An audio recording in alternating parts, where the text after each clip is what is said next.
اللہ تعالیٰ نے حضرت آدم علیہ السلام کو بغیر ماں باپ کے پیدا کیا، اللہ تعالیٰ نے حضرت حوا کو بغیر ماں کے پیدا کیا، اللہ تعالیٰ نے حضرت عیسیٰ علیہ السلام کو بغیر والد کے پیدا کیا، اور اللہ تعالیٰ نے حضرت صالح علیہ السلام کی اونٹنی کو ایک پہاڑ سے پیدا کر دیا۔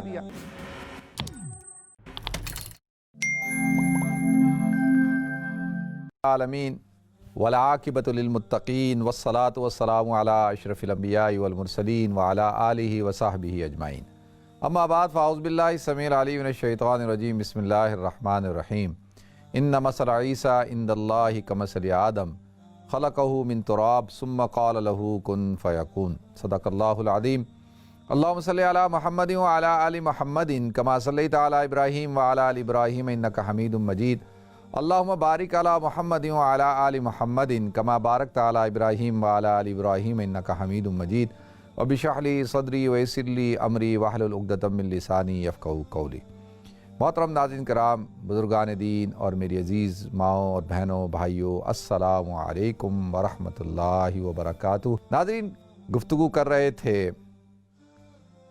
توحید کے اوپر، اور کس طریقے سے اور جو مذاہب ہیں انہوں نے توحید کی شکل کو مسخ کیا، اور کس طریقے سے شرک کو اپنے مذاہب کے اندر شامل کر لیا۔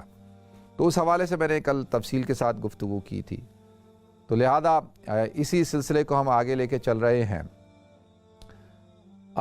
کیونکہ دسمبر کا مہینہ چل رہا ہے، اور میں نے حضرت مریم سلام اللہ علیہ کے حوالے سے گفتگو کی، حضرت عیسیٰ علیہ السلام کے حوالے سے گفتگو کی، اور ان کی پیدائش کا جو واقعہ ہے، اسی طرح سے حضرت مریم کی پیدائش کا، اور یہ سارا آپ حضرات کے سامنے میں نے پچھلے پروگراموں میں بیان کیا ہے۔ تو لہذا ناظرین، کیونکہ جو ابراہمک ریلیجن ہیں، یعنی دین ابراہیم یا ادیان ابراہیم جو ہیں، ان کے اندر بنیادی طور پر ہونا تو یہ چاہیے تھا کہ توحید ایک خاص ستون کی حیثیت رکھتی، یعنی توحید ایک مرکزی حیثیت جو ان مذاہب کو حاصل ہونی چاہیے تھی، وہ تو توحید ہے، اور توحید کے بغیر اللہ رب العزت کے جو ادیان ہیں، مذاہب ہیں، وہ مکمل ہو ہی نہیں سکتے۔ تو لہذا اسی حوالے سے حضرت ابراہیم علیہ السلام کے بارے میں اللہ تعالیٰ نے قرآن پاک میں واضح طور پر ارشاد فرما دیا، ما کان ابراہیم یہودیا ولا نصرانیا ولکن کان حنیفا مسلما وما کان من المشرکین، کہ ابراہیم علیہ السلام نہ تو یہودی تھے نہ نصرانی تھے، بلکہ وہ تو ایک حنیف اور مسلمان تھے۔ حنیف کہتے ہیں جو ہر طرف سے کٹ کر ایک طرف ہو جائے، یکتا، یعنی جس جو متوجہ ہو ایک ہی طرف، جس کی جہت ہو، اس کو حنیف کہتے ہیں۔ اور وما کان من المشرکین، اور وہ مشرکین میں سے نہیں تھے، نہ وہ یہودی تھے، ما کان ابراہیم یہودیا ولا نصرانیا ولکن کان حنیفا مسلما، مسلمان تھے، مسلمان، وما کان من المشرکین، اور نہ وہ مشرک تھے۔ تو لہذا یہ بات تو اللہ تعالیٰ نے قرآن پاک میں کلیئر کر دی۔ لہذا ناظرین، جو عیسائیت ہے، عیسائیت کے اندر اب جو ایک کانسیپٹ ہے، عقیدہ ہے سلوس کا، یا جس کو عقیدہ تثلیث کہا جاتا ہے، کہ اللہ یعنی خدا، بیٹا اور مقدس روح، تو اس کو عقیدہ تثلیث کہا جاتا ہے۔ تو سلوس یا تثلیث، تو اس کے اندر خدا اور خدا کا بیٹا۔ تو لہذا اب آج میں تھوڑا سا آپ حضرات کے سامنے اس حوالے سے تھوڑی سی گفتگو کروں گا۔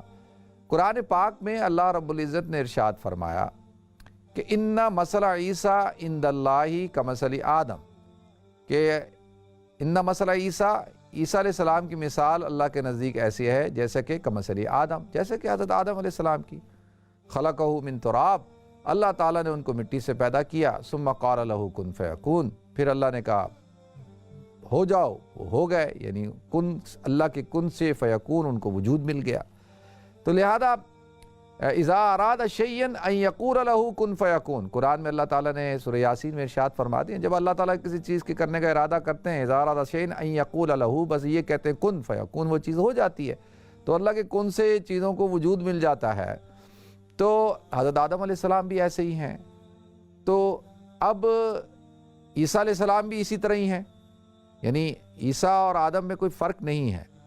لہذا ناظرین، یہ جو کانسیپٹ کھڑا ہوا کہ بھئی حضرت عیسیٰ علیہ السلام کون ہیں، یعنی وہ خدا کے بیٹے ہیں، تو کیوں، یعنی اس بنیاد پر نہ کہ جی وہ بغیر باپ کے پیدا ہوئے۔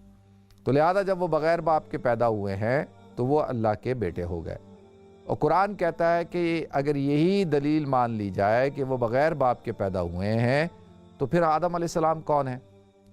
ہمارا ایک سوال ہوتا ہے کہ بھئی آدم علیہ السلام کے بارے میں آپ کا کیا نظریہ ہے؟ آپ آدم علیہ السلام کو کیا مانتے ہیں؟ کیا اللہ کا بڑا بیٹا مانتے ہیں، پہلا بیٹا اللہ کا مانتے ہیں، اور پھر حضرت عیسیٰ علیہ السلام کو بھی اللہ کا بیٹا مانتے ہیں؟ تو یہ بات ذرا سمجھنے کی ہے کہ بھئی آدم علیہ السلام تو بغیر ماں باپ کے پیدا ہوئے۔ اگر صرف اسی کسوٹی پر، اسی اصول پہ رکھا جائے کہ حضرت عیسیٰ علیہ السلام بغیر والد کے پیدا ہوئے ہیں، تو آدم علیہ السلام کے تو نہ والد تھے نہ والدہ تھی۔ اللہ تعالیٰ نے اللہ نے بیان کیا کہ جی وہ تو بغیر ماں باپ کے پیدا ہوئے نا۔ یعنی ہم تمام کے تمام مذاہب کے لوگ، ہم سب مسلمان اور جتنے بھی آسمانی مذاہب کے لوگ ہیں، ان کا عقیدہ ہے، یقین ہے کہ حضرت آدم علیہ السلام بغیر ماں باپ کے پیدا ہوئے ہیں۔ تو پھر ہونا کیا چاہیے؟ بھئی اسی اصول کو رکھا جائے تو ہونا تو یہ چاہیے کہ وہ بھئی اللہ کے بڑے بیٹے ہو گئے اور حضرت عیسیٰ علیہ السلام کے بڑے بھائی ہو گئے۔ ٹھیک ہے جی۔ تو اسی طریقے سے پھر اگر اسی فارمولے کو لے کے چلتے ہیں تو آگے مائی حوا ہیں۔ اب حضرت حوا کیسے پیدا ہوئی ہیں؟ حضرت حوا تو حضرت آدم علیہ السلام کی جو بائیں پسلی ہے دل کے پاس والی، اس سے پیدا ہوئی ہیں۔ تو لہذا اب وہ بغیر ماں کے پیدا ہوئیں، تو حضرت حوا کو کیا مانا جائے؟ حضرت حوا کو پھر اللہ کی بیٹی مان لیا جائے کہ بھئی وہ تو بغیر ماں کے پیدا ہوئی۔ حضرت عیسیٰ بغیر باپ کے پیدا ہوئے، حضرت آدم علیہ السلام بغیر ماں باپ کے پیدا ہوئے، تو پھر حضرت حوا کے بارے میں کیا عقیدہ ہونا چاہیے؟ تو اس کا جواب نہیں ہوتا۔ تو لہذا دیکھیں قرآن پاک میں اللہ رب العزت نے ارشاد فرمایا للہ ملک السماوات والارض، کہ آسمانوں اور زمینوں کی بادشاہت اللہ کے لیے ہے۔ للہ ملک السماوات والارض یخلق ما یشاء، وہ جو چاہتا ہے پیدا کرتا ہے، یعنی اور جس طرح چاہتا ہے پیدا کر سکتا ہے، اس کو وہ کسی چیز کا محتاج تھوڑی ہے۔ وہ تو یخرج الحی من المیت و مخرج المیت من الحی، وہ زندہ سے مردے کو، مردے سے زندہ کو پیدا کرتا ہے۔ دیکھیں نا کس طریقے سے مرغی ہوتی ہے، زندہ ہے، اس کے اندر سے انڈا پیدا ہو رہا ہے جو مردہ ہے، اور اسی انڈے میں سے کیا ہے کہ وہ بچہ پیدا ہو رہا ہے۔ انسان زندہ ہے، اسی سے انسان پیدا ہو رہا ہے، ایک خاتون بچہ ڈیلیور کرتی ہے۔ تو اللہ تعالیٰ تو واضح طور پہ ارشاد فرماتے ہیں یخرج الحی من المیت و مخرج المیت من الحی۔ تو اسی طریقے سے یہ تو اللہ تعالیٰ قادر مطلق ہیں۔ اللہ تعالیٰ تو واللہ علی کل شیء قدیر، وہ تو ہر چیز پر قادر ہیں، اس لیے تو وہ اللہ ہیں، اسی لیے تو وہ الہ ہیں، اسی لیے تو وہ رب ہیں، اسی لیے تو ہمارے معبود ہیں۔ تو للہ ملک السماوات والارض، آسمانوں اور زمینوں کی بادشاہت کس کے لیے ہے؟ وہ اللہ کے لیے ہے۔ دوسری جگہ اللہ تعالیٰ کیا ارشاد فرماتے ہیں للہ ما فی السماوات و ما فی الارض، جو کچھ آسمانوں میں ہے زمینوں میں ہے وہ کس کا ہے؟ وہ اللہ کا ہے، وہ اللہ کے لیے ہے، اللہ ہی کی بادشاہت ہے۔ یخلق ما یشاء، وہ جو چاہتا ہے پیدا کرتا ہے، جیسے چاہتا ہے پیدا کرتا ہے، وہ تو اسباب کا بھی محتاج نہیں ہے۔ جیسے ایک لڑکا بچہ پیدا ہوتا ہے تو سبب کیا ہے کہ جی وہ ماں باپ کے ملنے سے، مرد اور عورت کے ملنے سے بچہ پیدا ہوتا ہے۔ تو اللہ تعالیٰ تو جو ہے وہ ان اسباب کا محتاج نہیں ہے۔ اللہ تعالیٰ نے حضرت آدم علیہ السلام کو بغیر ماں باپ کے پیدا کیا، اللہ تعالیٰ نے حضرت حوا کو بغیر ماں کے پیدا کیا، اللہ تعالیٰ نے حضرت عیسیٰ علیہ السلام کو بغیر والد کے پیدا کیا، اور اللہ تعالیٰ نے حضرت صالح علیہ السلام کی اونٹنی کو ایک پہاڑ سے پیدا کر دیا۔ پہاڑ سے اونٹنی پیدا ہو رہی ہے، تو بھائی اس اونٹنی کے بارے میں اس کو ناقۃ اللہ کہا، یعنی اللہ کی اونٹنی، تو وہ اس کی نسبت اللہ کی طرف کر دی، وہ پہاڑ سے پیدا ہو رہی ہے۔ تو اب سوال یہ اٹھتا ہے کہ اس اونٹنی کو کیا مانا جائے گا بھائی؟ اس کو ہم کیا دیں کہ وہ تو پہاڑ سے پیدا ہو گئی؟ تو لہذا دیکھیں اللہ کہتا ہے یخلق ما یشاء یہب لمن یشاء اناثا، اللہ تعالیٰ جس کو چاہتا ہے لڑکیاں دیتا ہے، یہب لمن یشاء الذکور، اللہ تعالیٰ جس کو چاہتا ہے لڑکے دیتا ہے، اور یزوجہم ذکرانا و اناثا، اللہ تعالیٰ جس کو چاہتا ہے لڑکے اور لڑکیاں دونوں دیتا ہے، اور ویجعل من یشاء عقیما، اور اللہ تعالیٰ بہت سوں کو عقیم بھی رکھتا ہے، یعنی بانجھ رکھتا ہے، ان کو نہ لڑکا ہوتا ہے نہ لڑکی ہوتی۔ تو اللہ تعالیٰ نے دنیا کے اندر اپنی قدرت کے سارے مناظر دکھا دیے کہ عام طور پر انسان لڑکے ہوں لڑکیاں ہوں، یہ مرد اور عورت کے ملنے سے پیدا ہوتے ہیں۔ ایک اللہ تعالیٰ نے ایک سبب رکھا ہے، اللہ تعالیٰ نے دکھا دیا کہ یہ ایک دنیا کے اندر آنے کا ایک ذریعہ ہے۔ جیسے کہ حضور اکرم صلی اللہ علیہ وسلم کی پیدائش ہوئی، آپ کی والدہ کا نام آمنہ اور آپ کے والد کا نام حضرت عبداللہ رضی اللہ تعالی عنہما، ان کا نام عبداللہ تھا۔ تو لہذا اسی طریقے سے اللہ تعالیٰ نے حضرت آدم کو پیدا کر دیا، حضرت حوا کو پیدا کر دیا اور حضرت عیسیٰ علیہ السلام کو پیدا کیا۔ تو قرآن میں اللہ تعالیٰ نے کیا کہہ دیا؟ ان مثل عیسیٰ عند اللہ کمثل آدم خلقہ من تراب ثم قال له کن فیکون۔ پھر اللہ تعالیٰ کیا کہتے ہیں؟ فرماتے ہیں الحق من ربک، کہ دیکھو حق تمہارے رب کی طرف سے واضح ہو چکا، آ چکا۔ فلا تکن من الممترین، اب تم شک میں مت پڑو۔ اب شک میں پڑنے کی ضرورت نہیں ہے کہ جی آپ خود بھی پڑھ رہے ہو، لوگوں کو بھی شک میں ڈال رہے ہو اور جو ہے کنفیوژن کریٹ کر رہے ہو حضرت عیسیٰ علیہ السلام کے حوالے سے۔ کیوں؟ وجہ کیا ہے؟ یعنی وجہ بھی تو ہو نا کہ بھائی کیا صرف اس وجہ سے کہ بھئی محبت کی وجہ سے یا کس وجہ سے؟ تو لہذا پہلی بات، اچھا اب ضرورت کیوں پیش آتی ہے؟ بھائی اب ضرورت کیوں پیش آئی کہ حضرت عیسیٰ علیہ السلام کو اللہ کا پیغمبر تسلیم کریں، ان کو اللہ کا بیٹا کہہ کے پھر آپ ان کو خدا انہی کو پکاریں؟ یہ وہ جب دیکھیں نا جز کا جز ہوتا ہے۔ یہ ہو نہیں سکتا کہ میں انسان ہوں، میرا بیٹا عبد الواسع بھی انسان ہے نا، ایسا تو ہو نہیں سکتا کہ جی ایک جانور کے ہاں پیدائش ہو انسان کی، وہ تو جنسی الگ ہے۔ کبھی آپ نے کسی انسان کے ہاں کسی بکری کو پیدا ہوتے دیکھا؟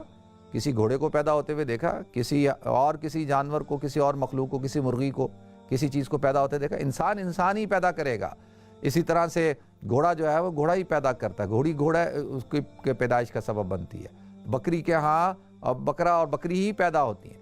تو جو جس کو وجود ملتا ہے وہ اس کا جز ہوتا ہے اور وہ ایک ہی جنس کے ہوتے ہیں۔ یہ بات ہمیں ذہن میں بٹھانی چاہیے کہ وہ اس سے الگ نہیں ہو سکتے۔ یعنی میرا بیٹا میری جنس سے ہے، وہ ہو نہیں سکتا کہ مجھ سے الگ جنس ہو، یہ ہو نہیں سکتا۔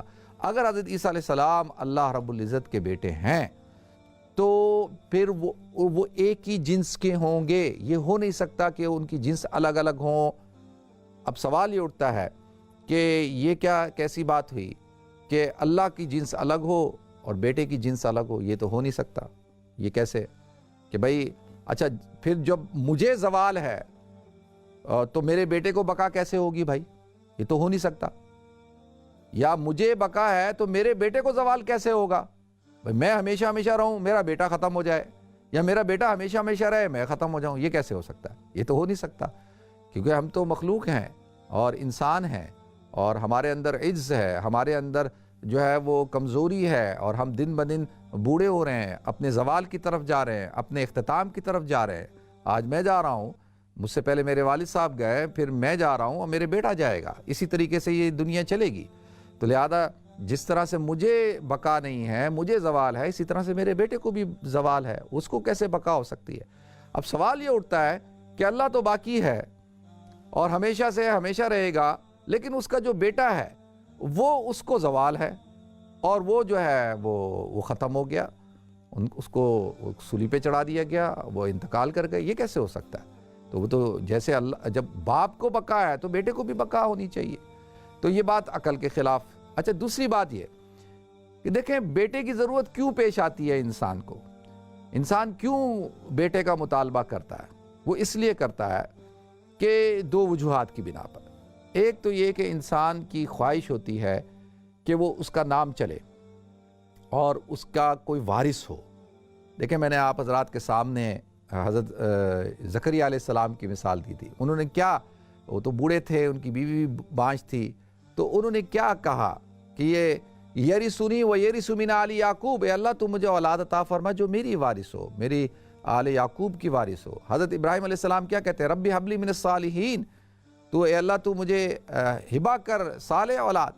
اسی طریقے سے ربنا حب لنا من ازواجنا و ذریاتنا، کہ اللہ تو ہمیں اولادیں عطا فرما، بیویاں عطا فرما۔ تو کیوں اولاد انسان اس لیے مانگتا ہے کہ اس کا نام چلتا رہے، اس کی وراثت منتقل ہو اور وہ اس کا وارث بنے۔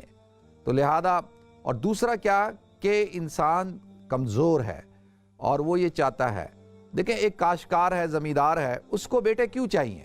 اس کو اس لیے بیٹے چاہیے کہ بھائی وہ اس کا جوان ہو کر وہ اس کے ساتھ ہاتھ بٹائیں، اس کے ساتھ کاشتکاری کریں، زمینداری کریں، تو اس لیے تو اس کو چاہیے۔ دیکھیں حضرت ابراہیم علیہ السلام اللہ تعالیٰ سے مانگتے ہیں اولاد، کیوں مانگتے ہیں؟ اسی طریقے سے جب وہ بیت اللہ کی تعمیر کر رہے ہیں تو اللہ تعالیٰ سے اولاد مانگ رہے ہیں، یعنی تعمیر سے پہلے تو اللہ تعالیٰ نے ان کو حضرت اسماعیل علیہ السلام عطا کیے۔ حضرت ابو عبد المطلب جو ہیں وہ کیوں اولاد مانگتے ہیں کہ اللہ جو ہے وہ جب بیت اللہ کی تعمیر شروع کی تو اولاد نہیں تھی، انہوں نے لوگوں سے کہا کہ آؤ مل کر بیت اللہ کو تعمیر کرتے ہیں، اور اس کو مقدس پانی جو زمزم کا پانی ہے، اصل میں تو وہ مقدس پانی کی تلاش میں وہ کہتے ہیں کہ اس کو تلاش کرتے ہیں، تو لوگوں نے ان کی مدد نہیں کی۔ انہوں نے کہا کون، وہ تو پانی ختم ہو گیا۔ انہوں نے کہا جی مجھے اگر 10 بیٹے ملے تو ان میں سے ایک بیٹا میں کیا کروں گا، وہ قربان کر دوں گا۔ تو وہ اللہ سے بیٹے مانگ رہے ہیں۔ تو انسان کمزور ہے اور وہ یہ چاہتا ہے کہ جب وہ بوڑھا ہو جائے تو اس کے لیے طاقت جو ہے وہ اس کی اولاد بنتی ہے، اس کے بیٹے بنتے ہیں۔ اس زمانے کے اندر جس کے زیادہ بیٹے ہوتے تھے وہ زیادہ طاقتور ہوتا تھا، کیونکہ وہ اس کے ذریعے سے اس کو طاقت حاصل ہوتی تھی۔ جس قبیلے کے اندر زیادہ مرد ہوتے تھے وہ قبیلہ زیادہ طاقتور ہوتا تھا، کیونکہ جنگجو، لڑائی اور حفاظت، یہ ساری چیزیں، تجارت اور کاشتکاری، تو یہ ساری چیزیں کس کے ساتھ ہیں ناظرین؟ یہ انسان کے ساتھ ہیں۔ انسان کیونکہ کمزور ہے اور اس کو طاقت حاصل کرنی ہے، اس لیے تو وہ مانگتا ہے کہ اللہ تو مجھے بیٹے عطا کر، کیونکہ بیٹے سے انسان کو طاقت ملتی ہے۔ تو اب کیا اللہ تعالیٰ بھی کمزور ہے؟ اللہ کو بھی بیٹے کی ضرورت ہے؟ تو وہ تو پھر اللہ ہی نہیں، وہ تو خدا ہی نہیں جو کمزور ہو۔ یہ کیسے ہو سکتا ہے؟ جو معبود ہوتا ہے، جو الہ ہے، جو خالق ہے، وہ تو طاقتور ہے، وہ تو احکم الحاکمین ہے، وہ تو اس ساری طاقتوں کا مرکز تو وہی ہے، تو اس کو پھر کیوں ضرورت ہے؟ تو لہذا اس کو تو ضرورت نہیں ہوگی۔ تو اب سوچنا یہ ہے ناظرین کیوں، یعنی کیا وجہ ہے کہ آپ جو ہے اس مقام پر لے کے آ رہے ہیں۔ دیکھیں مسلمانوں کے اندر اللہ تعالیٰ نے یہ حفاظت فرمائی مسلمانوں کی کہ صرف مسلمانوں کے ہاں جو شرک فی الصفات ہے نا یہ پایا جاتا ہے، اور یہ بھی کہ صرف مسلمان چاہے کتنا ہی گناہگار کیوں نہ ہو لیکن وہ حضور اکرم صلی اللہ علیہ وسلم سے کتنی محبت کرتا ہے نا، سب سے زیادہ محبت کرتا ہے۔ کائنات میں سب سے زیادہ محبت کس سے ہے؟ حضور اکرم صلی اللہ علیہ وسلم سے۔ لیکن نماز جب پڑھتا ہے تو نماز میں کیا کہتا ہے؟ اشہدو ان لا الہ الا اللہ واشہدو ان محمدًا عبدہ ورسولہ، کہ محمد صلی اللہ علیہ وسلم میں اس بات کی گواہی دیتا ہوں وہ کون ہیں؟ عبد ہیں، اللہ کے بندے ہیں اور اس کے رسول ہیں۔ اذان کے اندر 5 ٹائم کیا اعلان کرتا ہے؟ اشہدو ان لا الہ الا اللہ، اور اس بات کی گواہی اللہ اکبر، اللہ کی بڑائی، اشہدو ان لا الہ الا اللہ، اشہدو ان محمد رسول اللہ۔ تو جگہ جگہ پر اس بات کا اعلان کرتا ہے۔ تو ہاں یہ ضرور ہے کہ مسلمان جو ہے وہ بھی جیسے غیر اللہ کو پکارتا ہے، استعانت حقیقی جو ہے وہ تو اللہ سے ہی طلب کی جا سکتی ہے، لیکن حضرت علی کو پکار رہے ہیں، مشکل کشا بنا رہے ہیں، پیروں کو پکار رہے ہیں اور چیزوں کو پکار رہے ہیں، تو اس حوالے سے ہمارے اندر کمزوری پائی جاتی ہے۔ لیکن مسلمان بھی حضور سے سب سے زیادہ محبت کرنے کے باوجود ان کو یعنی جو یہ جو توحید ہے نا، دیکھیں یہ بڑا ایک خاص مقام ہے اور سینسیٹیو مقام ہے کہ آپ پیغمبر سے، نبی سے اتنی محبت کریں، اتنی محبت کریں، اگر غلو کریں گے تو پھر کیا کریں گے؟ آپ اس محبت کے اندر غلو کرتے ہوئے کہیں ایسا نہ ہو کہ ان کو خدائی درجے پہ پہنچا دیں۔ اب دیکھیں نا، ایک طبقہ تھا حضرت علی سے محبت کرتے کرتے کرتے کرتے حضرت علی کو کہاں سے کہاں پہنچا دیا، حضرت علی کو خدائی بنا دیا۔ اور وَهُوَ الْعَلِيُّ الْعَظِيمُ میں وہ کہتے ہیں کہ یہاں پہ علی سے مراد علی تو اللہ کی صفت ہے نا کہ وہ عظیم ہے، تو یہاں پر علی سے مراد حضرت علی رضی اللہ تعالیٰ عنہ۔ تو لہذا یہ آپ دیکھیں کہ یہ جو گمراہی ہے، یہ اللہ کا شکر ہے کہ عمومی طور پر مسلمانوں کے اندر یہ نہیں پائی جاتی۔ مسلمان اس چیز سے دور ہے، اللہ تعالیٰ نے مسلمانوں کی حفاظت فرمائے۔ اچھا پھر آ جاتے ہیں موضوع کی طرف۔ وہ میں موضوع سے ہٹ کے تھوڑا سا ضمناً آپ حضرات کو بتا رہا تھا کہ محبت تو خدا کی خدائی اور یکتائی اور کبریائی، دیکھیں خدا کی خدائی، یکتائی اور کبریائی، یعنی اللہ کی جو الوہیت ہے اس کے اندر کوئی تمام انبیاء کرام بھی، حضور اکرم صلی اللہ علیہ وسلم کی ذات اقدس بھی، وہ خدا کی خدائی کے اندر نہیں پہنچ سکتے، اللہ کی الوہیت کے اندر نہیں پہنچ سکتے، اس کی کبریائی کے اندر نہیں پہنچ سکتے، اس کی یکتائی کے اندر نہیں پہنچ سکتے۔ تو لہذا یہ اللہ رب العزت کا ایک خاص مقام ہے۔ تو لیکن اب اگر کوئی شخص جو ہے کسی سے محبت کر کے اس کو اس مقام پہ پہنچائے، تو اب سوال اٹھتا ہے کہ بھائی محبت کرتے کرتے کرتے کرتے خدا بنا دیتے ہیں، خدا کا بیٹا بنایا پھر خدا بنا دیا۔ اب سوال یہ اٹھتا ہے کہ بھئی آپ نے خدا کا بیٹا بنا دیا، ٹھیک ہے جی کوئی بات نہیں، بنا دیا۔ اب اس عقیدے پہ آپ اب مصر ہیں، اس کے اوپر دے رہے ہیں کہ نہیں لاہوت کے اندر ہیں، اور وہ اللہ جب پیدا ہوا تھا تو اسی وقت میں حضرت عیسیٰ بھی ان کے ساتھ پیدا ہوئے تھے اور انہی کا جزو ہو کے دنیا کے اندر آئے. مطلب اب اس کو آپ ملمس آتے ہیں اپنے، کیونکہ یہ بات عقل میں آتی نہیں تھی تو اب اس کو عقلی دلائل بنائے جا رہے ہیں جو کہ سمجھ سے بالاتر ہیں. تو اب دنیا کے اندر دیکھیں ناظرین، انسان کتنا ہی سنگ دل کیوں نہ ہو، وہ اپنے بیٹے سے محبت کرتا ہے. ایک ماں باپ اپنی اولاد سے کتنی محبت کرتے ہیں، وہ کہتے ہیں کہ بھئی ساری تکلیفیں ہم اٹھا لیں، ہمارا بیٹا نہ اٹھائے. آج کا باپ جو ہے وہ رات دن ایک کر دیتا ہے کہ میرے بیٹے کو تکلیف نہ ہو، میرے بیٹے کو جو ہے راحتیں ملیں، اس کے لیے جائیداد بناتا ہے، گھر بناتا ہے، یہ بناتا ہے، وہ بناتا ہے، اچھی ایجوکیشن دیتا ہے، اس کی راحت کا خیال رکھتا ہے، اس کے آرام کا خیال رکھتا ہے. رکھتا ہے نہیں رکھتا؟ آپ حضرات نہیں رکھتے، میں نہیں رکھتا. تو ہمیں تو اپنی اولادوں سے بڑی محبت ہے، ہم تو اپنی اولادوں کو ایک کانٹا نہیں چبھنے دے سکتے. اگر ایک چبھ جائے تو ہمیں تکلیف ہوتی ہے کہ یار یہ کیا، ہمارا تو دل دکھنے لگ جاتا ہے. رات بھر نیند نہیں آتی، بچے بیمار ہو جائیں تو راتوں کی نیندیں اڑ جاتی ہیں، بھوک ختم ہو جاتی ہے.